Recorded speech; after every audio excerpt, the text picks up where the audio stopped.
A mi hermana, la más grande, papá la casó a los 12 años. A los 13 años ya era mamá, no frieguen. A los 31 años ya era mamá de 9 hijos. Buenos días, buenas tardes, buenas noches. Mi nombre es Andy y bienvenidos a DLR Podcast. En este mes de marzo estamos dedicando los episodios a las mujeres, sobre todo a las mujeres que se han destacado en distintas áreas, mujeres que inspiran, mujeres que han roto este formato y bueno, que han llegado muy lejos. El día de hoy tenemos a una mujer oaxaqueña, una mujer llena de pasión por la educación, llena de sueños y lucha. Una mujer que creo que se sale de las reglas impuestas por la comunidad, por la sociedad, y que eso la ha llevado pues, a generar muchos cambios en su comunidad y en la vida de muchas mujeres. Y pues bueno, es un placer tener aquí a la licenciada Eufrosina. Un gusto de verdad poder tenerla aquí ya en el podcast. Y bueno, bienvenida. No, al contrario, muchas gracias. Y te decía yo que pues muchas felicidades. Y más porque tenemos, y hoy te tenemos como aliado, que eso es también romper paradigmas, de que ustedes los hombres también nos acompañen en este caminar, que todas y todos reaprendamos a construir una sociedad en donde ser hombre, ser mujer o el sexo que quieras elegir sea tu decisión, ¿no? No la circunstancia o no el origen de alguien. Así que pues más que agradecida y muy contenta.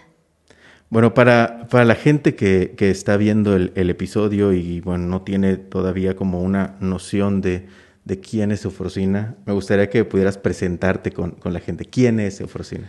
Bueno, Eufrosina, ¿quién es? Yo creo que Eufrosina hoy me puedo definir como una mujer consciente de lo que significa esa palabra, ser mujer, consciente de que todavía falta mucho camino que construir, que romper para que otras niñas y otras mujeres como hoy yo tengo esa conciencia de lo que significa ser mujer. Pero eso no fue de la noche a la mañana, porque vivimos un estado, Andy, en donde por tu origen ya se definió tu historia. Y máxime si eres mujer. Ahora agrégale si eres mujer indígena. Ahora agrégale si eres mujer indígena y naces en la adversidad. Pues ya eras la jodida de esta sociedad, ¿no? Ya eres la víctima. Eres la pobre.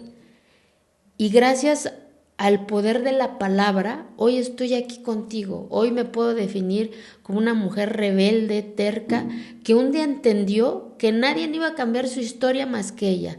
Por más difícil que fuese ese camino, ¿no? Por más nos que de manera automática recibí. Y recibimos las mujeres, y reciben las mujeres indígenas, ¿no? Porque vuelvo y repito, pues eres mujer, eres indígena, naces en la adversidad, pues ya te jodiste. Y hoy más que nunca grito a las mujeres que no, que nuestro origen no puede definir nuestra historia, que somos las que tenemos que arrebatar a la adversidad el espacio que nos corresponde. Y para eso hay que ser las locas, las anormales, la que anda con un chingo, ¿no? Porque eso es romper moldes de una comunidad. Imagínate una comunidad, ¿no? Imagínate ir a la cancha del pueblo, sentarte en la sacristía o sentarte en la mayordomía principal, ¿no? Pues el uso y costumbre, ¿no? No se permite. Y ahí es en donde pues empezamos a cuestionar qué es el uso y costumbre, ¿no? Entonces hoy puedo definirme eso, que soy una mujer rebelde, terca, anormal quizás, pero disfrutando su libertad, ¿sabes? Porque un día entendió que esto que ves, Andy, es mi propiedad, o sea, mi cuerpo es mío y de nadie.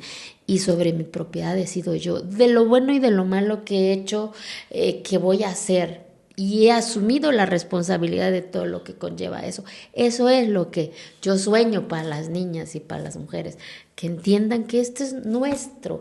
Y en esto están nuestros sueños, nuestros fracasos, nuestras risas, hasta nuestros dolores, ¿sabes? Pero sobre todo nuestra decisión. Bueno, parte de lo que somos hoy en día, de todo lo que queremos hacer y de lo que estamos haciendo, tiene que ver con toda esa influencia que recibimos de pequeños. ¿Cómo fue tu infancia?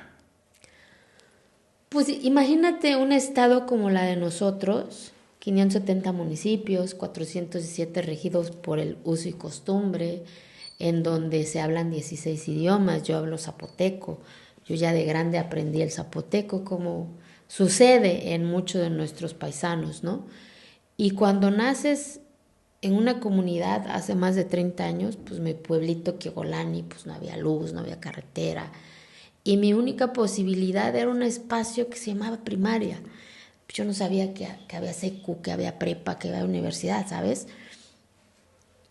Pero gracias a que un día llegó esa persona que se llama maestro, ¿sabes? Un maestro que me enseñó que había otro color. Cuando naces con tanta adversidad, Andy, no se necesita grandes cosas para que la mente es tan hermoso que empieza a cuestionar, porque el primer acto de rebeldía que tenemos que tener es el empezar a cuestionar eso que normalizamos. Entonces esa niña, imagínate esa niña a los 8 o 9 años, pues yo no crecí jugando muñecas, yo crecí haciendo la tortilla, como nos dicen que tenemos que prepararnos las mujeres, ¿no? Tu cabeza no está de que, pues, si vas a bañar la muñeca, ¿no? Mi cabeza era que no se me vaya a pasar la cal, porque chinga que va a dar mi papá, ¿no? O que no se me vaya a, con tus manitas levantarte un nixtamal, que no se te va a caer, porque pues chinga que te va a dar mamá, ¿no? Tu conciencia era ya de ser mujer sin tenerlo, ¿sabes? Y de repente en esa invisibilidad, hace más de 30 años, llega mi maestro, que es el personaje que marcó mi vida, que me enseñó que más allá de Quiegolani, en esa invisibilidad, había otros colores, ¿sabes? Había otros olores, cosas tan pequeñitas, Andy. ¿Cómo hace que empieza uno a cuestionar, decir? Yo, por ejemplo, decía, ¿por qué mi maestro se baña todos los días y yo no? Porque pues en el pueblo no nos bañábamos todos los días, ¿verdad? Si bien me bañaba una vez a la semana y ya chingamos, ¿verdad? Y entonces ponía a mi maestro algo en la mano, en la cabeza, pues hoy yo sé que es aceite, cremita, pues en el pueblo pues no había nada de eso, ¿no? Y entonces esa niña empezó a cuestionar, a decir, pues yo algún día me voy a poner una de esas cosas, algún día me voy a dormir una de esa cosa que se duerme mi maestro, porque pues en la casa pues era de piso, de adobe, pues todos nos dormíamos en el petate, y que hoy, Andy, con esta conciencia que tengo, que no es malo dormirse en un petate, ¿no? Siempre y cuando tú lo decidas y no tu origen, que eso es lo que he aprendido también en este camino, ¿no? Y esa niña empezó a cuestionar y a decir, no me gusta esto, o sea, de decir, ¿por qué yo tengo que levantarme con mamá primero y ser las últimas en dormir? Y eso antes sucede en cualquier estrato social.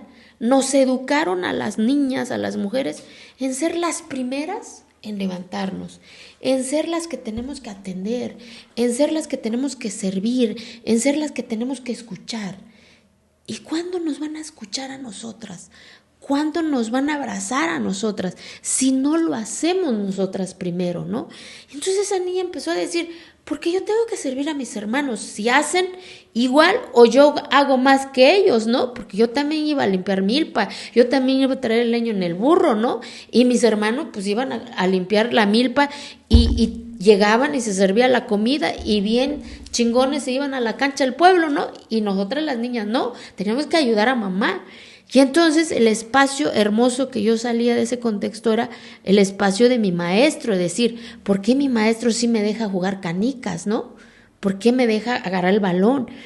Y en ese contexto, Andy, tampoco no me enseñaron si era niña o niño, ¿sabes? Mi maestro nunca me dijo, es que eres niña o él es niño, no. Me dio mi primera canica y descubrir que era chingona para las canicas, ¿sabes? Entonces esa niña empezó a ser rebelde, a empezar a decir, no me gusta hacer tortilla, ¿no? Entonces tengo una anécdota que me marcó un chingo, de que mi mamá me decía, ¿no quieres ir a acompañarme al campo, no? Pues entonces la forma de castigar para ella era, pues ahora te friegas y te quedas a hacer toda la masa para la tortilla. Entonces yo decía, ¿cómo chingado le hago para que se acabe? Era cubetotota, ¿no? Entonces en los pueblos, Andy, pues, y las que me van a escuchar me van a entender, ¿no? Todas tenían un marranito en el pueblo, amarrado en la orilla del pueblo allá, y decía yo, no, pues el marrano le encanta el agua de masa, entonces lo que yo hacía era, pues mitad de masa le echaba el agua para el marrano y mitad de tortilla, ¿no? Y cuando regresaba mi mamá, me decía, ¿por qué no se llenó el tenate? Pues yo decía, ¿quién sabe? Más que pues el marrano ya se había chingado la mitad. Pero era mi forma de protestar, ¿sabes, Andy? ¿Y qué hacía mi mamá? Pues ya no me dejaba, porque sabía que cada vez que me dejaba, pues no iba a alcanzar la tortilla para todos, ¿no? Porque algo pasaba con la masa. Pero era mi forma de rebelarme, de cuestionar, y qué es lo que hoy yo creo que tenemos que hacer, y hoy es lo que creo que les digo a las niñas, que empiecen a cuestionar eso, que saben que es violencia, ¿sabes? Que se empiezan a nombrar, que empiezan a decir, no me gusta. Y eso pues también trae consecuencias, porque pues mi papá me daba mi chinga, pero lo hice, ¿sabes? Lo arrebaté, me convertí en esa niña normal, anormal, de esa familita, en un pueblo que hace 30 años pues no existía en el mapa de nuestro país, ¿no? Nadie sabía que existía un pueblo que se llama Quiegolani, ¿verdad? Entonces, pues así transcurrió mi niñez, llena de rebeldía, de cuestionamientos, y también de empezar a aspirar, ¿sabes? De empezar a decir, ¿qué hay más allá? Que si la gente pensaba igual que uno, si olían igual que uno. Y eso es lo hermoso de la mente, ¿no? De empezar a cuestionar, de empezar a aspirar y de ir por ello, pero que tampoco nada sucede por arte de magia. Tú dejaste muy joven tu comunidad. Tengo entendido muchos, que fuiste hacia Salina Cruz, sí, teniendo 12 años. Uh-huh. ¿Cómo fue el dar ese paso? Porque no es... yo, por ejemplo, del 12 años, yo recuerdo que no estaba pensando en salir o el tomar un autobús o el siquiera alejarme del entorno donde me encontraba, ¿no? Yo me encontraba todavía en ese punto de jugar y demás. ¿Cómo fue para ti? En las comunidades, Andy, tú sabes que, vuelvo y repito, hasta hoy en día, las niñas y los niños no están pensando en jugar carrito muñeca. En muchas de nuestras comunidades, por eso hoy es parte de mi lucha, a que el que las niñas se casen a los 12, 13 años no es normal, se llama violencia. Imagínate vivir con eso, o sea, porque ya eres consciente, ¿sabes? Porque vuelvo y repito, no estás jugando muñeca, estás jugando a ser mujer en ese contexto, a hacer la tortilla, a quebrajar el tamal, a traer el leño, a servir a tus hermanos. Y todo tu entorno, pues es lo que ves que tu compañerita Adela ya fue entregada, ves que tu compañerita Tacha ya la van a pedir. Y se acercaba el fin de la primaria, Andy, que es el sentimiento también que me motiva, ¿sabes? Porque es el peor sentimiento que puede vivir una niña hoy, porque no conoce más que alguien va a llegar por ti, porque es lo que sucedió con tu hermana, es lo que sucedió con todo tu contexto. A mi hermana, la más grande, papá la casó a los 12 años, a los 13 años ya era mamá, no frieguen, a los 31 años ya era mamá de 9 hijos, ¿sabes? Ni siquiera conoció su menstruación, lo conoció después de haber parido los 9 hijos, ¿no? Y que le llamen uso y costumbre hoy en día todavía en muchas de nuestras comunidades. Y entonces, ¿a quién le dices que no? Si es lo normal, ¿sabes? Todas las de mi edad en Quiegolani, por ejemplo, o la mayoría, son abuelas. Yo, Frosina, de 45 años, soy mamá de Diego, de un niño de 11 años, pero porque yo lo decidí, ¿sabes? Porque le dije a esa adversidad que yo podía construir mi historia. Y para eso, pues hoy en día yo creo que lo que hice fue como que chantajear a mi papá, ¿sabes? De decir, no, dejé de comer yo creo como una semana, de que yo me quiero ir. Ni siquiera sabía yo para dónde, ¿sabes? Nunca había salido del pueblo. Y por eso también en el libro hablo del gran amor que me dio ese señor, porque en esta historia de mi vida tampoco no responsabilizo ni a mi mamá ni a mi papá, porque son sus circunstancias de ellos, ¿sabes? Porque es lo que conocían.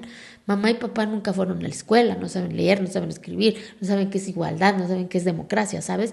Es lo que veían. Y el gran amor de mi papá fue el haberme dejado ir a esa edad, ¿sabes? Porque rompió sus propios paradigmas. Imagínate un pueblito, pues, ¿cómo? Tío Mingo, pues, es el mandilón del pueblo, ¿sabes? Y caminó conmigo, pues en ese entonces no había carretera.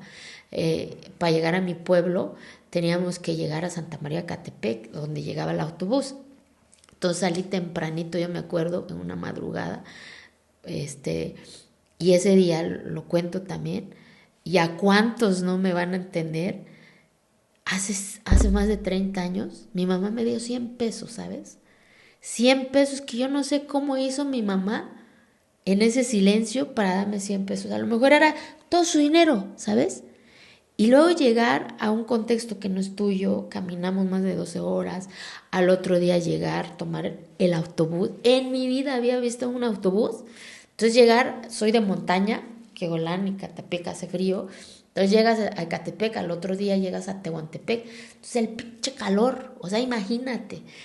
Papá ya había sudado, no entendía yo en ese momento por qué la gente nos quedaba viendo feo, como pasa hoy en la actualidad, ¿sabes? Y me dolió en ese momento. Hoy yo sé que lo que viví a mis 12 años fue exclusión, fue discriminación. Y duele, sí, pero también hoy entiendo con el poder de la palabra que arrebaté a la adversidad, que los ignorantes fueron los que nos vieron de manera diferente, ¿sabes? Eso es lo que te da la certeza del poder de la palabra. Y así salí de Quegolani con esa fuerza, con esa rebeldía, con mi cajita, porque pues, yo no conocía mochila en ese entonces. Antes en los pueblos pues no había mochila, ¿no? Y ibas con tu bolsa de rafia a la escuela, sí. Ya cuando ya ibas en quinto y sexto, ya mamá te compraba tu bolsita de nylon, que hoy está de moda otra vez. Entonces pues no había mochila que escoger, ¿sabes? Entonces mi mamá me armó mis cositas en cajita. Y yo me acuerdo que mi papá llevaba con un pedazo de cote para alumbrar el camino y con una lamparita, y cada ratito se volteaba, como que decía, pues es lo que quisiste, ¿no? Y yo con la fuerza que tenía, yo no le pedí apoyo para que me ayudara a cargar mis cosas, ¿sabes? Y yo sé que en esa caja llevaba un chingo de sueños, ¿sabes? De un día poder construir mi propia historia. Ahorita que mencionas esta parte en la que, pues, tus papás siempre fueron como de tienes que hacer esto, y para ti fue algo muy diferente la experiencia que pasaste con tu maestro, en donde el ser mujer, ahí no tenías como un lugar designado, ¿no? Entonces, esta parte de la toma de decisiones, ¿qué tan difícil fue para la niña de la montaña? El momento en el que ella comienza a tomar sus propias decisiones, ¿qué es lo que te lleva a ti a salir del pueblo? ¿Qué tan complicado fue? ¿Cómo fue el poder decidir como tal? Cuando estás en esa edad, Andy, no estás consciente ni siquiera del peligro, ¿sabes? Que creo que es lo que me ayudó a no medir las consecuencias, ni siquiera hacia dónde yo iba a llegar, porque no tenía yo ni idea, ¿sabes? Sino que me daba fuerza lo que yo veía en su mundo de mi maestro, que era el cuarto más hermoso que yo veía, que era el que se bañaba todos los días, era el guarache que se ponía. O sea, ¿sabes?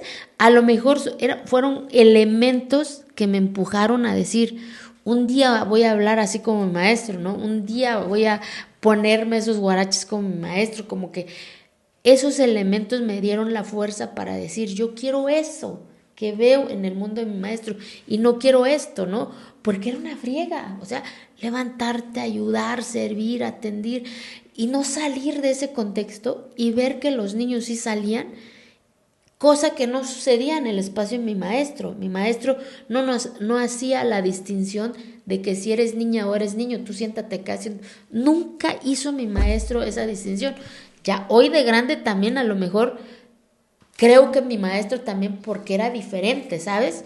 Pues ya de grande cuando llegué al Istmo, ya en la prepa dije, mi maestro era como ellos, ¿no? Entonces mi maestro era gay Yo creo que por eso también su pensamiento, su tiempo, nunca cerró su cuarto en el pueblo. Su cuarto todo el tiempo estaba abierto. Entonces mi sueño era cocer el elote más grande, el chayote más grande y llenarlo en la jícara para llevarlo a mi maestro, porque me daba chance de entrar a su mundo, ¿sabes? Entonces creo que fue lo que me inspiró a revelarme a la circunstancia que yo tenía ahí todos los días conviviendo conmigo. Creo que es lo que me dio fuerza. Cuando mencionas el haber llegado a esta parte de, bueno, el estar en el autobús, el llegar a Salina Cruz, el enfrentarte a las personas que estaban ahí, ¿no? Mencionabas que pues por el camino, el haber sudado en el trayecto, las personas pues a final de cuentas pues miraban, ¿no? Y despectivamente. ¿A qué te tuviste que enfrentar? O sea, aparte de al encarar la discriminación por primera vez, ¿qué tuviste que enfrentar al ingresar a este nuevo mundo fuera de lo que era tu comunidad? La soledad. O sea, llegué con unos tíos, como pasa, por eso cuando yo hablo en este tipo de espacios, mi historia es la historia de miles de oaxaqueñas y de oaxaqueños que hemos arrebatado nuestro espacio en esta sociedad, ¿sabes? Porque nada se nos ha regalado, lo hemos tenido que arrebatar. Y a veces les incomoda a la sociedad, pues ni modo, lo siento mucho, dijera la chaviza, pónganse lente y no nos vean, ¿verdad? Creo que cuando yo llegué a Salina Cruz, a Tehuantepec primero y después a Salina Cruz, pues llegas a la casa de los tíos, ¿no?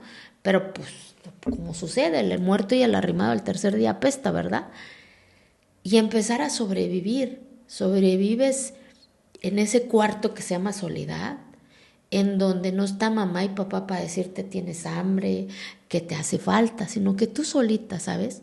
En donde tienes que ir a la escuela, levantarte tú sola, en donde resulta que pues el maestro quiere un libro y no tienes para el libro, o en donde no sales del recreo porque pues vas a salir y ves que todos tus compañeros están comiendo su torta y su refresco y a ti no te alcanzó, ¿no? O ves tus compañeros van al autobús y tú caminando y todavía te dicen adiós y tú dices, a mí me gusta hacer ejercicio, ¿no? ¿Sabes? A toda esa adversidad nos enfrentamos, ¿sabes? Y en esa adversidad hay de dos caminos nada más. Regresar, porque es como el monstruo, la adversidad es como el monstruo, porque te lo grita todos los días no puedes comerte esa torta, todos los días pues, no puedes comprar ese libro, todos los días no puedes subirte en ese camión. Y llega en la etapa en donde tú dices, ¿qué hago aquí? Esto no es para mí. Y te lo gritan, ya ves, ¿cómo vas a terminar la secundaria, la prepa? Si ni para la torta tienes, ni para el camión tienes. Y en ese camino o en ese momento así de adversidad cañón, dices, tienes razón, esto no es para mí, ahí la dejamos. Mejor me regreso para el pueblo, que es lo más fácil, ¿no?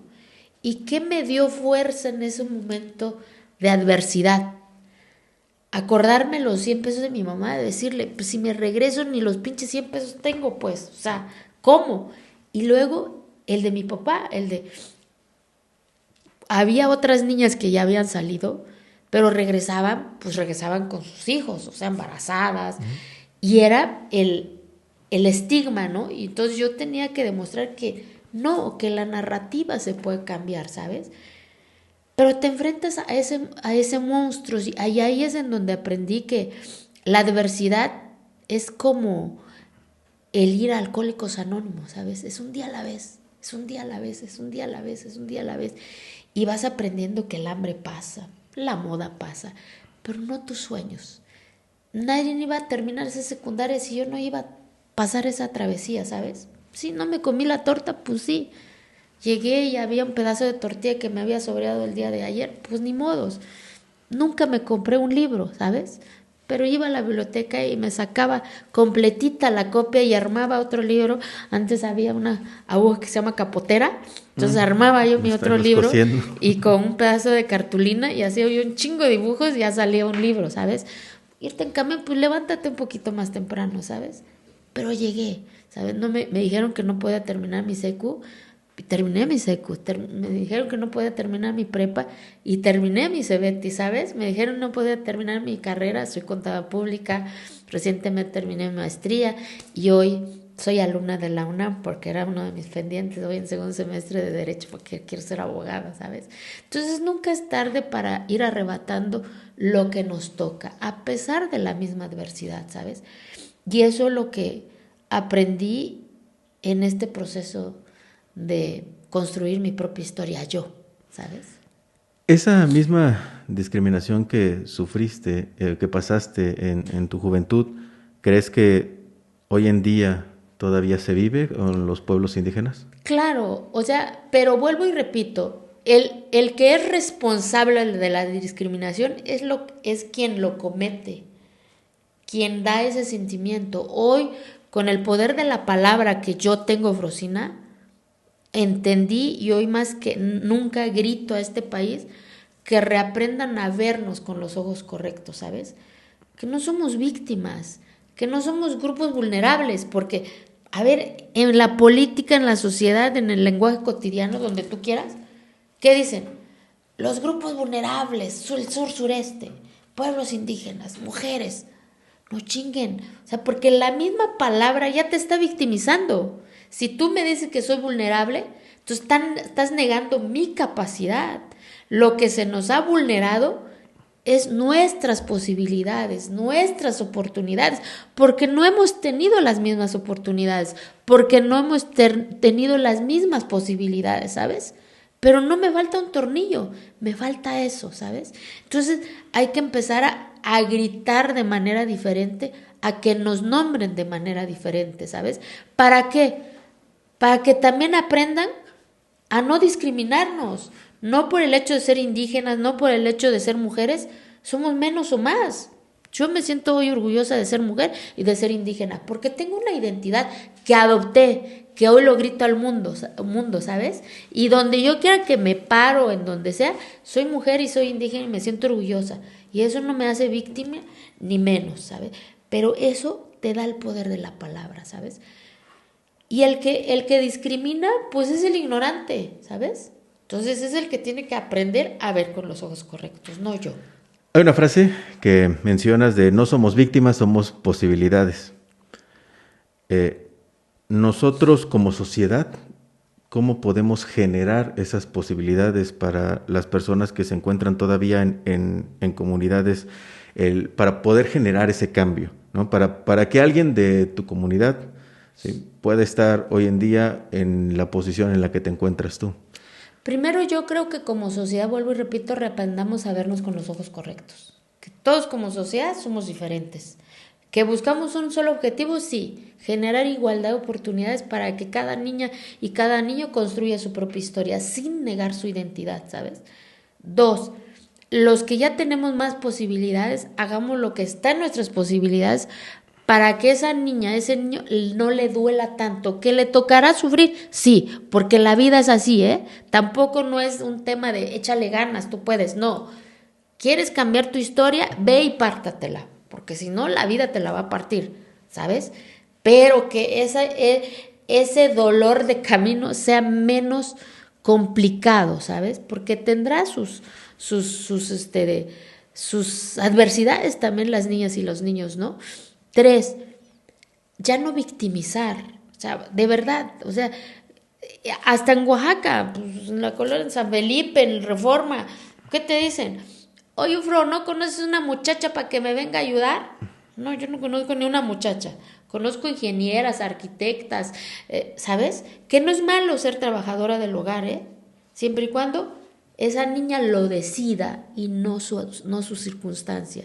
Entonces cambiemos también la narrativa de ver a nuestras niñas de las comunidades indígenas, porque en nuestras comunidades indígenas ya las niñas están listas, preparándose a formar parte del desarrollo de este país. Entonces, ¿qué hacemos? Los pequeños empresarios, denle chance a estas niñas que sean la contadora, la administradora, la locutora de estos espacios. Saltemos al momento más complicado que tuviste, por ejemplo, cuando trataste de ser presidenta en tu comunidad. Te enfrentaste a los usos y costumbres en la comunidad. Y Abusos. por ahí atravesaste un gran problema con esto. ¿Podrías contarnos un poco al respecto? Eso fue en 2007, imagínate. En 2007, pero antes de que llegara ese momento, había ya un trabajo previo. Cuando ya terminé la prepa, la universidad, iba yo en periodo de vacaciones, como hacemos muchas y muchos de los que hemos tenido que emigrar de nuestras comunidades. Y entonces empezar a jugar en la cancha del pueblo, empezar a leer en la misa del pueblo, empezar a cuestionar que por qué no entrábamos en la sacristía del pueblo, ¿no? Entonces todo el tiempo decían, es que es la costumbre, es que es la costumbre. Y entonces ya con el poder de la palabra decía yo, ¿qué es la costumbre? La costumbre, o sea, hasta dónde permite la costumbre y hasta dónde violenta la costumbre. ¿Por qué no puedo jugar en la cancha si en la ciudad veo que es normal, ¿no? ¿Por qué no puedo entrar a la sacristía? Entonces el día que entré a la sacristía, ese día, pues descubrí, y me van a entender muchas mujeres, es donde los señores se echan sus tragos, ¿no? Yo dije, no, pues yo también puedo, ¿verdad? Yo también puedo. Y entonces, ¿cuántas cosas nos limitan en eso que la sociedad le ha denominado uso y costumbre? Y entonces empiezas a cuestionar, decir, no, yo tengo que ir a la cancha, y no, yo tengo que entrar aquí. Y entonces te vuelves la normal, la chamaca que andaba con todos los chamacos. No, un chismerío, pero como yo iba nada más en periodo de vacaciones, pues el chismerío se quedaba en el pueblo, ¿sabes? Y entonces, y cada vez ya era más seguido que yo iba al pueblo. Termino la universidad. Yo siempre he trabajado en ser maestra, digamos, estuve en CONAFE para poder estudiar mi carrera, ingresé a CONAFE para que me dieran mi beca, terminé la carrera, entré al CECITE, trabajé 6 años de maestra en diferentes CECITES de nuestro estado y veía exactamente lo que pasaba en mi pueblo, en Chicagua, en San Lorenzo Texmelucan, en Duayaco, en Magdalena, de Yodocono, donde estuve, ¿no? Ya de ahí me acercaron al Camarón, entonces ya no iba yo ya no venía para Oaxaca, ya me iba para el pueblo, ¿no?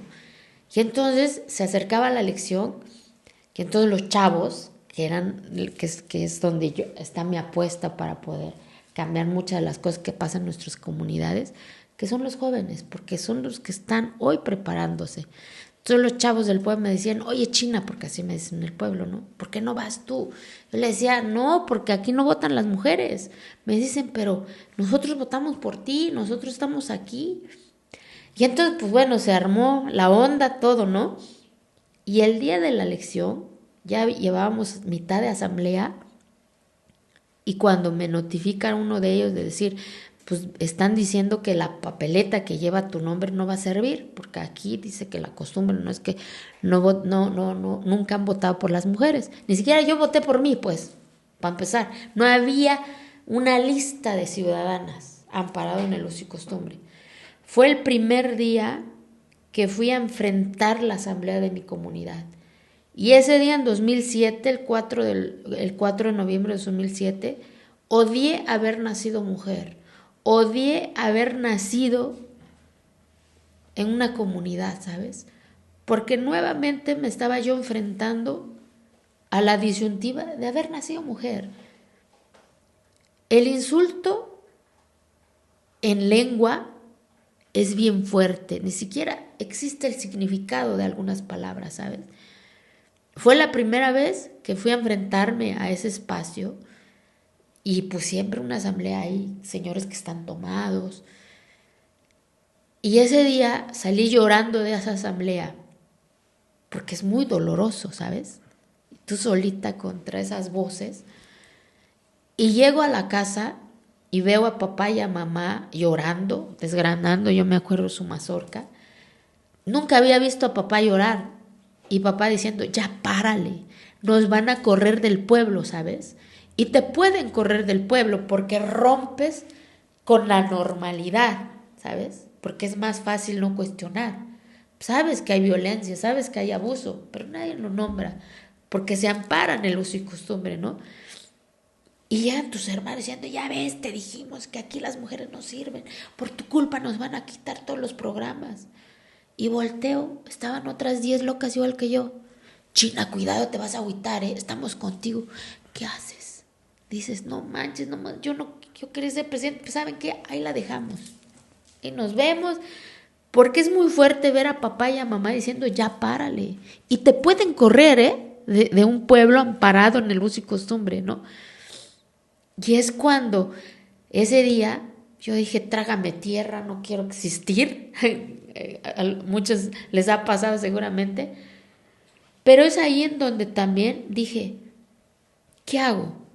¿Callarme? Entonces, ¿para qué no comí esa torta? Entonces, ¿para qué no compré ese libro? Entonces, ¿para qué no me subí en ese camión? ¿Para callarme o para gritar esto que está pasando? Y eso sucedía en un chingo de municipios de Oaxaca, pero nadie lo nombraba, ¿sabes? Porque era muy fácil justificarlo en la costumbre. Era muy fácil decir, no trastoques, es que así ha sido. Y llego a las instancias, ninguna instancia me acobijó a derechos humanos, no había una ley electoral en 2007 que nos protegiera, ni un abogado del Estado quiso llevar el caso. Todos me decían, es que es atentar contra la democracia, tal cual, ¿eh? Y yo decía, ¿y entonces qué hice? Si tengo una pinche credencial que dice que soy ciudadana Kegolani. Y entonces, ¿para qué llegan los partidos ahí si votamos? Y para lo más importante dicen que no servimos las mujeres, ¿no? Porque no damos tequio. A ver, señores, toda la vida hemos dado tequio. ¿Quiénes se levantan primero para preparar esa tortilla para que ese trabajo comunitario se dé? ¿Qué no las mujeres? Pues el trabajo comunitario es en conjunto. Y entonces había que renombrar nuevamente el trabajo de las mujeres invisibilizadas, ¿sabes? Para que no fuera el argumento de negar la participación de las mujeres en el desarrollo de las comunidades. No hubo ni un elemento jurídico que me protegiera, porque no había un artículo, no había sentencias electorales como hoy lo hay. Acudí a la General de Gobierno, a la Cámara de Diputados, y todos me dieron la misma respuesta, ¿sabes? No se puede trastocar, es el uso y costumbre. ¿Por qué no aceptas una regiduría? Pues no se trata de regiduría, se trata de que las mujeres participemos, ¿no? Y no. Y en 2007, pues ni un abogado quiso llevar el caso. Los abogados que llevaron mi caso eran unos amigos abogados que a través de las redes y de los medios de comunicación se enteraron del caso, me buscaron del estado de Morelos, y gracias a eso la Comisión Nacional de Derechos Humanos atrajo el caso y saca una recomendación nada más. Y el caso lo atrajo el tribunal, pero ya no había cómo resarcir, sino que gracias al caso se creó la primera sentencia para que nunca más a una mujer le digan que por el hecho de ser mujeres no puedan participar en el desarrollo de sus comunidades. En 2007, imagínate. O sea, y en mi pueblo, en 2010, por primera vez, votaron las mujeres. Hay un documental que se llama La Revolución de los Alcatraces. Se levanta mi mamá, hay una parte en donde se levanta mi mamá tempranito, se puso su mejor vestidito, su listón. ¿Sabes por qué? Porque la estaban llamando en el pinche aparato de sonido la ciudadana Guadalupe Mendoza Martínez. Porque históricamente, ¿sabes? Todo el tiempo estaba en la cocina, todo el tiempo estaban ahí. Cuando vas a una comunidad, la cocina pues está ahí, en el rincón, y tienes que adentrarte hasta el fondo para ver el rostro de quien está ahí, porque el humo no te visibiliza. Imagínate, 2010 por primera vez, las mujeres de mi pueblo se sentaron en la cancha del pueblo. Y esa es la lucha, ¿sabes? De que nos vieran, de que nos vean, que existimos, que hablamos, que nos reímos, que gritamos, que jugamos, ¿sabes? Que queremos decidir cuántos hijos tener, no que la costumbre. Porque lo que hicieron con las niñas que se casaron a 12, 13 años, eso se llama abuso sexual. Lo que le hicieron a mi hermana, eso se llama abuso sexual, ¿sabes? Consciente y permitido por una sociedad. Y entonces todos los días en este país 36 niñas son obligadas a casarse, amparados en el uso y costumbre. Y lo hemos normalizado. Entonces por eso, pues cuando el miedo se apodera porque pues llegó las amenazas, las intimidaciones, porque, bueno, repito, romper con cacicazgos también porque va de fondo muchas cosas en las comunidades, pues te vuelves problemas, ¿sabes? Pero el poder que te da el poder de la palabra, que es la educación, rompe con todo eso. El poder de la palabra te da seguridad, te da certeza, te da el asumir también las consecuencias de todo lo que te digan, que eres la loca, que eres la normal, y que también es un proceso de reconciliación también con tu comunidad. Llevo más de 10 años y todavía sigo reconciliándome con mi comunidad, ¿no? Pero es parte de lo que me toca asumir, porque si yo no hubiera hecho eso, yo no estuviera hablando hoy de que hoy en Oaxaca ya en todos los municipios ya votan las mujeres, ¿no? Y en un municipio, si no lo permiten, ya hay un recurso de impugnación, va a ser anulada esa elección, ¿sabes? Entonces, pero muchas también sembraron el camino, ¿no? Para que me dieran la fuerza para gritarlo, visibilizarlo y denunciarlo. ¿Cómo te hizo sentir a ti el haber desencadenado todo esto? Porque al final, tu queja, el no quedarte callada, el no haber tomado esa posición de silencio, no digas nada, quédate aquí y no tengamos problema. O sea, ¿cómo te hizo sentir a ti el que por fin pudieran llegar a ese punto de comenzar a votar, de comenzar a tener una representación? Al inicio, fíjate que era estresante, porque era todo una comunidad. Entonces ibas a la misa del pueblo y sentías que eras la normal, sentías que todo el pueblo te veía raro, te veía que tú estás exhibiendo al pueblo, ¿no? Y llegabas a las instituciones, no hombre, peor, tú estás exhibiendo Oaxaca. O sea, lo que me dijo el secretario general de gobierno, cuando te citan a sentarte a platicar con ellos, tú solita, no te permite que vaya otra persona, y te golpean la mesa y te digan, aquí se hacen las reglas de nosotros, tal cual. Ya no está el que era secretario general en ese entonces, ya falleció. Y tú dices, o sea, ahora que me hacen la pregunta, digo, qué inconsciencia también a mis 20 y tantos años de pararme con esos señores solita en una casa que tenían ahí por San Felipe y que te digan, acá se hacen las reglas de nosotros, y yo con miedo pero con seguridad, yo te lo puedo decir hoy, decir, ¿y por qué no se hacen las reglas de ambas partes? O sea, si el miedo es conmigo de que yo vaya otra vez, está bien, yo me hago por la libre, pero que se repita esa lección. Y ese es el tema que no quisieron, porque era abrir la posibilidad en 2007 a que las mujeres participáramos en los municipios, ¿no? Porque es más fácil convencer a 100 que a 300 cabezas, ¿sabes? Eso era el fondo, ¿no? Y entonces creo que la misma historia, ¿sabes? De decir, no manches, ya caminé 12 horas. Un chingo de veces no comí la torta porque, literal, te lo juro, mi sueño era chingarme una torta de choriqueso en la prepa, en la secu, pero pues no daba, ¿sabes? Entonces ya dices, ya pasé por eso, ya pasé por lo otro, y ahora que ya soy licenciada en contaduría pública, ¿me voy a callar? Pues no. Entonces, cuando también estás más chava, a veces también la rebeldía de la juventud también no mide consecuencias de muchas cosas que trae, y lo agradezco, porque gracias a eso me dio la fuerza, me dio la rebeldía de seguir y no de detenerme, ¿no? Tú fuiste la primer mujer indígena presidenta del Congreso aquí en Oaxaca. ¿Cómo fue eso? Muy fuerte también. Porque pasamos de... Ahí viví la esencia del bullying político cañón. O sea, es horrible. O sea, yo me acuerdo cuando se dio eso, fueron los 15, 20 días más horribles de mi vida. Peor que lo que yo viví cuando me insultaron en Quegolani. Porque, ¿sabes? Porque esas palabras fueron de hombres inconscientes de lo que significaba la palabra que me decían, quizás, ¿sabes? Porque no tenían el poder de la palabra que yo tenía, que yo sí sabía que era democracia, igualdad, abuso, ¿sabes? Pero lo que yo viví en el Congreso de Oaxaca sí eran hombres y mujeres conscientes de lo que sabían y de lo que hacían.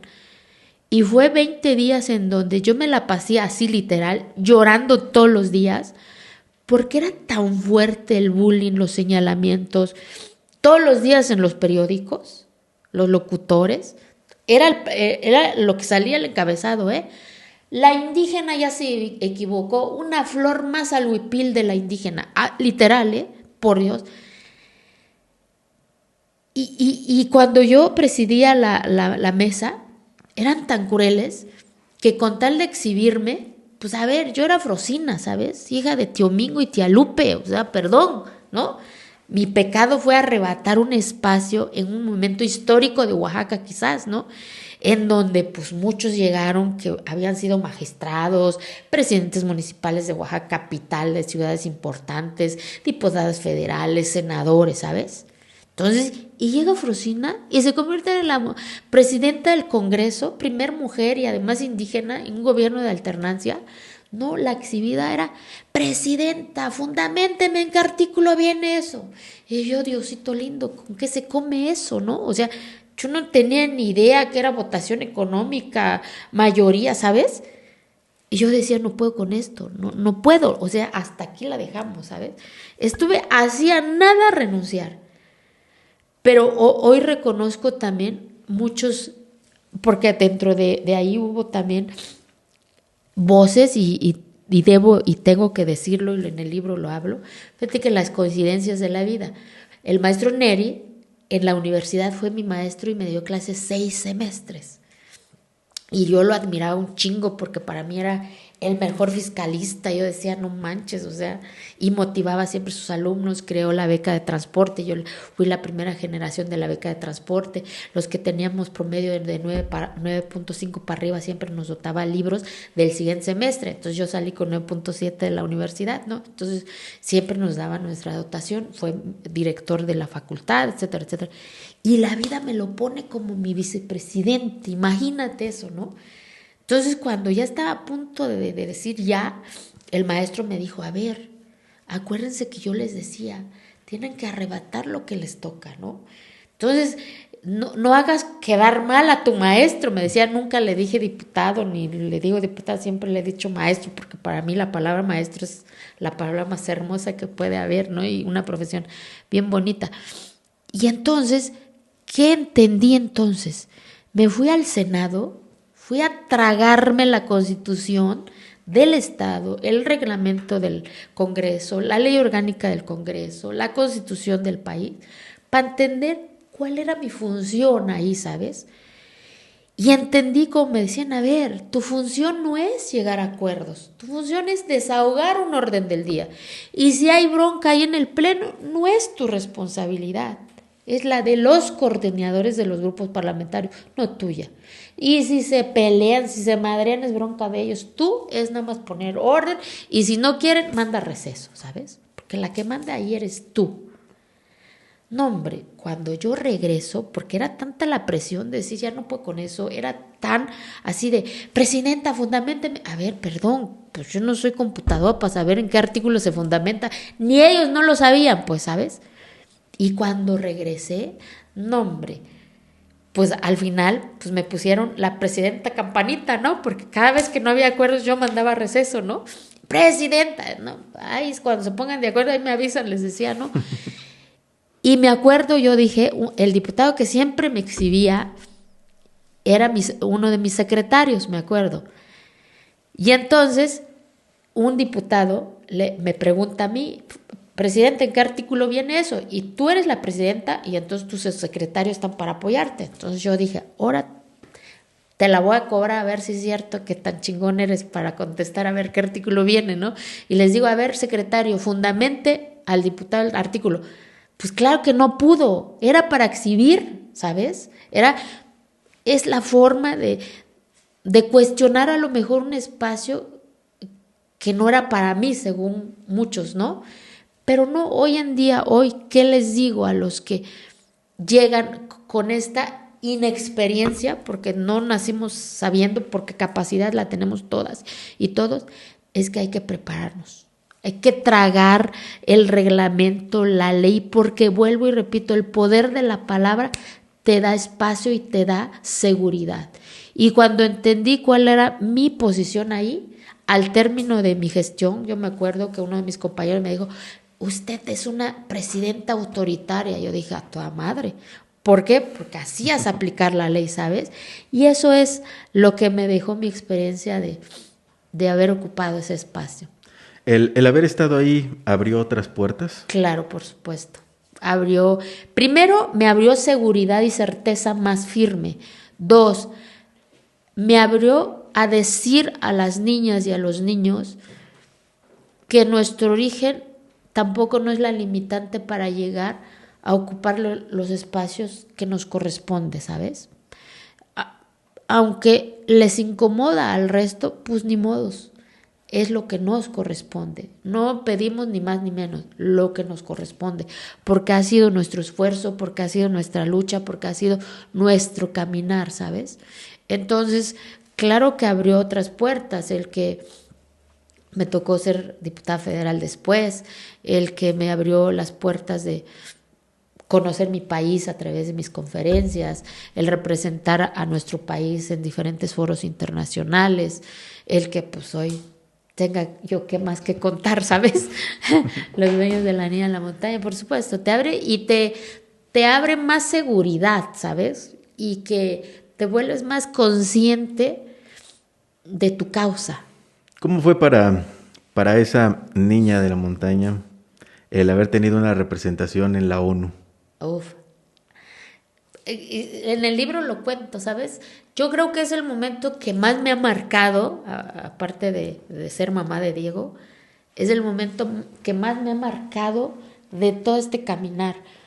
Porque cuando se dio esa posibilidad de representar a México en Naciones Unidas, se había hecho un trabajo previo con muchos chavos de muchas partes del mundo. Y ahí nuevamente reafirmé el poder de las voces de los jóvenes, ¿sabes? O sea, no son el futuro, o sea, son hoy. Y por primera vez logramos ese grupo de chavos locos, rebeldes, de que la ONU nombrara un día como un día de agenda prioritaria en el seno de Naciones Unidas con la participación de los jefes de Estado, o sea, los presidentes de todas las naciones que tenían o que tienen población indígena, imagínate, ¿no? Y tuvimos la oportunidad de hablar dos jóvenes. Yo me acuerdo, yo de parte de México y un chavo de parte de África. Fuimos dos chavos que tuvimos la oportunidad de hablar previo a la asamblea, ¿no? Y de repente verte ahí en la máxima tribuna, yo decía cuando me lo dijeron, yo no sé hablar inglés, y yo no sé hablar inglés hasta ahorita, yo hablo zapoteco y es medio español también, ¿me explico? Yo decía, ¿cómo chingado me van a escuchar? O sea, no, nada más sé decir thank you, please, y ya, ¿sabes? Pero ahí descubrí, ¿sabes? Que ni el idioma es la limitante para que el mundo nos escuche, para que ni la adversidad, ¿sabes? Porque ese día descubrí que hay un pinche aparato que se pone en el oído y traduce todo lo que dices, ¿no? O sea, ahí creo que cuando estaba yo en esa tribuna, me acuerdo, porque es tan imponente, ¿sabes? Y terminas y se me cruzó un chingo de cosas en la cabeza, decir, esa niña que tenía un chingo de piojos, ¿saben? Que Golán y que no se bañaba, él estaba gritando a las niñas y a los niños que nuestro origen no puede definir nuestra historia, ¿sabes? Que en nuestro origen están nuestros sueños y que nuestro sueño tiene que ser nuestro destino, ¿sabes? Y cuando terminé de hablar, el secretario general de Naciones Unidas, me acuerdo, le pregunta a todos los presidentes de los países, imagínate eso, que si aceptaban la propuesta de la mexicana, ya no era indígena, era de la mexicana, ¿sabes? Y ver que todos estaban levantando la mano y escuchar el martillazo, porque dan el martillazo que es aprobado para el mundo, para el bienestar del mundo, y esas frases que dicen, no hombre, pues empecé a chillar de decir, O sea, me acuerdo todavía, no me cae el 20 todavía todo lo que pasó en ese recinto, pero creo que el mensaje más importante que hoy puedo decir a las niñas es que ni el idioma ni la adversidad define para alcanzar nuestros sueños. Al contrario, que sea la fuerza para llegar a lo que queremos, menos nuestro origen. Nuestro origen es nuestra identidad, pero no es la limitante para llegar a nuestro destino final. En todos estos cambios que has vivido, ¿qué tanto ha cambiado las oportunidades y derechos que tienen las mujeres? Yo creo que todavía falta, o sea, quien diga que ya llegamos a eso que se llama igualdad de circunstancias y de oportunidades, todavía falta. La historia misma nos lo ha marcado, mira, nada se nos ha dado de manera automática a las mujeres, si hacemos y recordamos la historia. El derecho a decidir si quieres casarte o no. No nacimos con ese derecho, lo hemos arrebatado. El tomarte una pastilla anticonceptiva era un pecado, ¿sabes? O el que desde que estás en el vientre de tu mamá, cuando te preguntan, ¿es niña o es niño? Si es niña, ay, va a ser mi princesa, va a ser la que me va a cuidar, ¿sabes? Y ese el niño no va a ser el fuerte, el valiente, el que va a trabajar. ¿Por qué no empezamos a cambiar esos roles, ¿sabes? No hay princesas, no hay príncipes, ¿sabes? Hay valientes, hay guerreras y hay guerreros. Las dos partes podemos trabajar, podemos proveer, podemos cuidar. Y como hemos arrebatado cada este derecho de igualdad para ser nosotras, y en cambio ustedes, y con todo el cariño, porque soy mamá de un niño, no lo han hecho, ¿sabes? De manera automática ustedes votaron. Nosotras apenas no hace más de 50, 60 años tuvimos ese derecho. En las comunidades llevamos menos de 15 años. Ni siquiera hemos llegado a la igualdad, ¿sabes? En las comunidades. 2, de manera automática ustedes decían si se casaban o no se casaban. De manera automática tenían hijos o no tenían hijos, ¿no? A nosotras no. Nosotras hemos tenido que ir arrebatando cada derecho sobre nuestro cuerpo que otros habían decidido qué regla iba a imponerse sobre nuestro cuerpo, ¿sabes? Entonces, cuando tienes esa conciencia de esas luchas, seas hombre, seas mujer, entiendes que no hemos llegado a la igualdad. A ver, trabajo igual, salario igual, ¿no? Debiese ser, pero en muchas partes no. 2, en los consejos empresariales. Paz, apenas fui a la toma de protesta de la Coparmex. 3 mujeres en la mesa del presidio. Habían 30 hombres. Nomás dime, ¿es igualdad? Pues no, ¿sabes? Entonces, y tampoco no es estar quitando el espacio de los hombres, no. Es ocupar lo que nos toca, nada más. Creo que también es en donde nos falta invitarlos a la conversación. Porque cuando vamos a un diplomado, a un taller, nada más nos vemos las caras nosotras. Entre nosotras mismas estamos hablando de igualdad. No, necesitamos ya invitarlos a la conversación para que no caigamos en este tipo de diagnósticos, podríamos decir, es que ya están las mujeres sobre representados en sus derechos. No, vamos a hacer la historia de cómo hemos arrebatado cada derecho que ustedes de manera automática tienen desde que nacieron, cosa que no tenemos nosotras, ¿sabes? Entonces, para que se haga esta conciencia, porque creo que lo que hace falta es conciencia de lo que significa esa igualdad de oportunidades, de no quitar el espacio de nadie, sino que lleguemos juntas y juntos. Porque tampoco el que lleguen mujeres en los espacios de toma de decisión significa vas a erradicar la corrupción, la violencia. A ver, somos seres humanos, ¿sabes? Cometemos errores. O sea, no somos santas, digamos, ¿no? Para eso buscamos nuestros derechos, para cometer nuestros propios errores, ¿sabes? Entonces, pero eso permite la igualdad, que cada quien asuma su responsabilidad. ¿Qué crees que tenemos que hacer? Porque existe una responsabilidad en la parte del gobierno, ¿no? En cuestión de derechos, abrir espacios. Y en la sociedad tenemos los cuestionamientos que hacer en los roles de género que se han creado. Pero, ¿qué crees que nos hace falta para A dar ese romper paso? los estereotipos de los roles, en serio, de veras. Desde que estamos en la concepción de mamá, ya están los roles estigmatizados. Es tan fuerte, en serio. Es niña, es princesa, es débil, es la que me va a cuidar, es la que se va a casar, es la que va a tener hijos, ¿sabes? Y si es niño, pues es el que va a trabajar, es el que va a proveer, es el valiente, es el fuerte, etcétera, etcétera. Entonces es momento de desconstruir y construir nuevos roles de igualdad, nuevos roles de que ambos vamos a proveer, ambos vamos a trabajar, ambos vamos a cuidar ese espacio que se llama hogar. A ver, no se te cae nada si me ayudas a lavar, a planchar, porque los dos trabajamos, ¿sabes? No se te va a caer nada si me ayudas a cambiar el pañal, no se te ayuda nada si calientes el biberón, ¿no?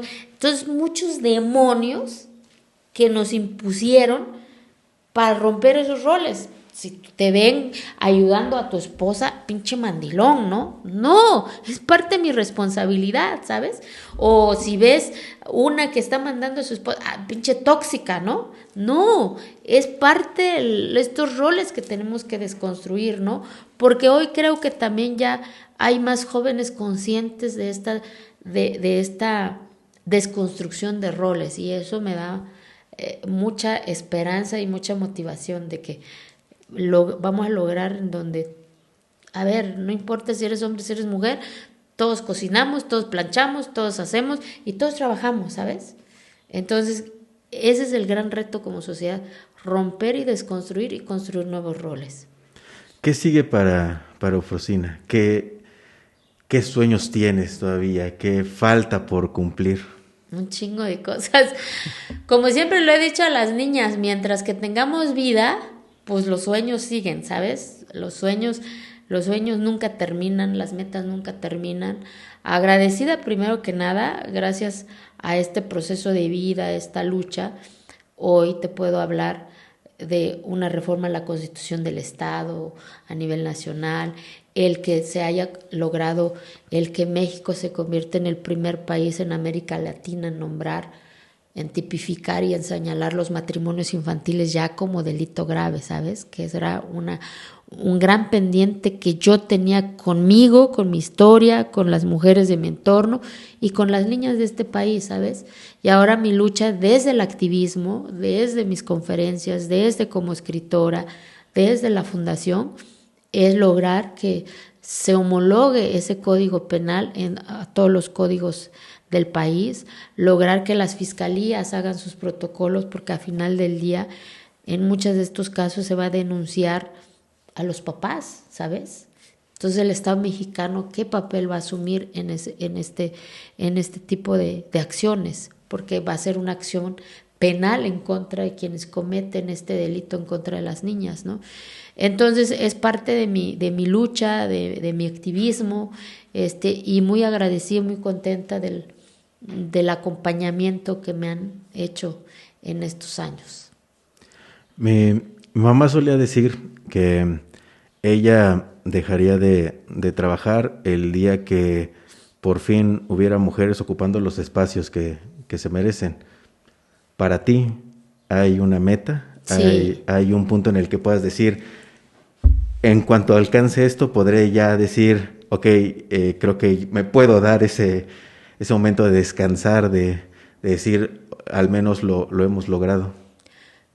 En sí mismo el activismo cuesta tiempo, recurso. El activismo es mucha soledad también, ¿sabes? Pero cuando te topas con una niña que diga, sueño con esto, entonces valió la pena. Pero cuando todavía hay datos, estadísticas que te indican que todos los días en este país son violadas más de 36 niñas, pues mi meta máxima es que en México, más en nuestro estado, nunca más me tope una de esas historias. Ese día diré, valió la pena todo el sacrificio. Así que todavía falta mucho camino que seguir. Mientras que haya una niña que esté siendo obligada a casarse, pues aquí vamos a seguir, porque eso no se puede normalizar. No puede estar pasando como Irak. Irak legalizaron los matrimonios de 9 años, ¿sabes? Como sociedad, ¿qué estamos haciendo? Somos el segundo continente con mayor matrimonio infantil. ¿Y qué permite el matrimonio infantil? Permite la industria de la pornografía infantil. Somos el primer país en la industria de la pornografía infantil. El Producto Interno Bruto que produce la pornografía infantil rebasa al tráfico de armas. Imagínate eso. ¿Y qué estamos haciendo? No cuestionamos, lo normalizamos, el uso y costumbre. Tantas cosas se justifica porque son niñas, porque no pueden hablar.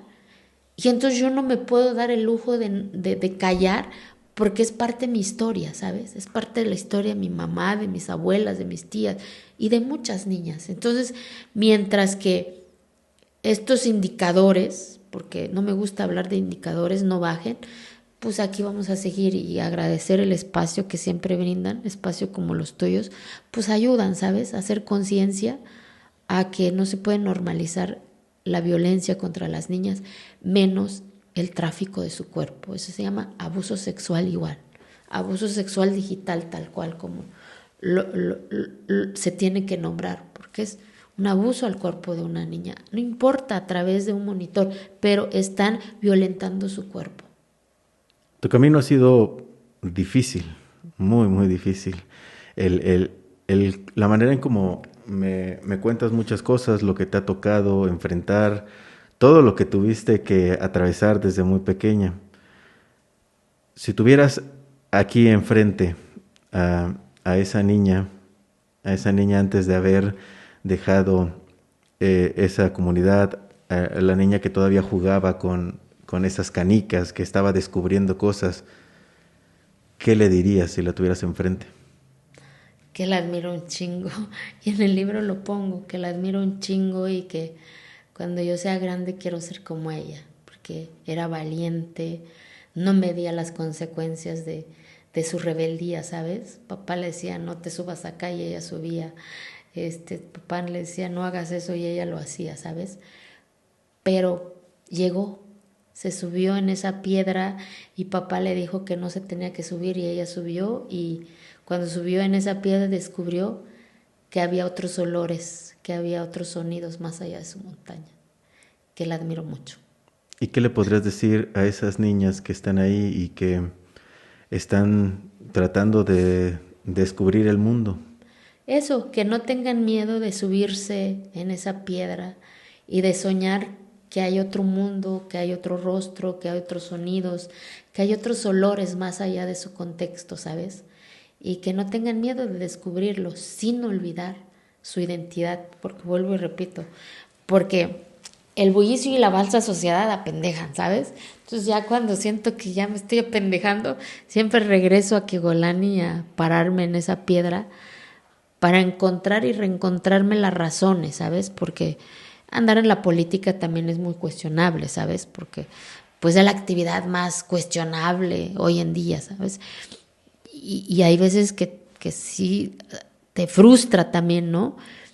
Y entonces cuando ya estás en esa soledad o en esa que no encuentras el camino, siempre regreso ahí y ahí encuentro siempre las respuestas del por qué estoy, ¿sabes?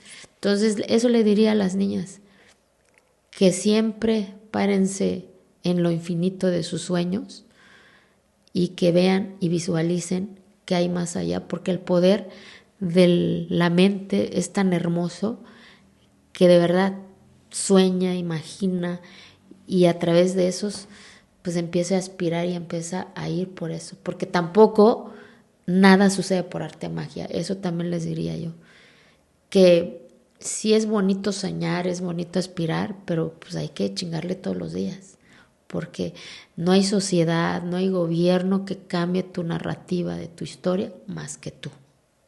Y para eso vas a llorar, sí, para eso vas a sufrir, sí, para eso vas a no comerte una torta, 2 tortas, sí. Y no es un tema de échale ganas, ¿sabes? Es ve y arrebata lo que te toca la vida. Y para eso vas a padecer muchas cosas, sí, pero va a valer la pena porque vas a llegar a eso que tú soñaste un día y dices, wow, sí existe, ¿no? Y no tienes idea cuando ves, dices, yo lo vi en foto y sí existe, lo estoy tocando, ¿sabes? Y eso le diría a las niñas, que todo vale la pena por eso. Muchas gracias por acompañarnos en No, este a ti. episodio, por regalarnos un poco de tu historia, el que puedas contarnos qué te llevó a realizar todo lo que haces, el que puedas inspirar a otras niñas a tomar ese camino y a lograr el que se puedan cumplir sus sueños. Muchas gracias a ti. Y vuelvo y repito, me da mucho gusto que seas un caballero, que nos estemos dialogando y eso también es romper paradigmas. Son de los pocos podcasts que voces como la tuya esté de igual a igual hablando en la igualdad. Y eso es también de admirarse, respetarse y que más chavos hagan lo mismo. Gracias. ¿Sabes? Gracias. Y para que compren el libro. Ah, sí, eso también es muy importante, que busquen el libro Sí. para que puedan también ahí. Ahí viene de todo, un poquito, y que pues muy agradecida también porque ha sido increíble el viaje que hemos tenido con el libro, ya vamos por la 11ª reimpresión, así que muy contenta y muy agradecida. Bueno, ya nos estaremos viendo en un episodio más, así que ya saben, vayan, adquieran su libro, En las cómprenlo, redes sociales. búsquenlo. Vale. ¿Tienes tus redes para que te puedan Sí, seguir? Eufrosina Cruz en Twitter, Facebook, Instagram, TikTok, entonces pues no hay bronca. Eufrosina, muy pocos en Oaxaca y en el mundo se llaman Eufrosina, así que no hay bronca. Ahí sale Eufrosina Cruz y ahí me pueden encontrar. Yo personalmente contesto en Instagram, que es la red que más ocupo, y cualquier cosa, cualquier duda, cualquier chisme, pues ahí me pueden encontrar. Y bueno, ya saben que pueden darle like al episodio, dejarnos por ahí en comentarios dudas, algo que quieran contarnos, qué les pareció este episodio y ya nos estaremos viendo en el siguiente.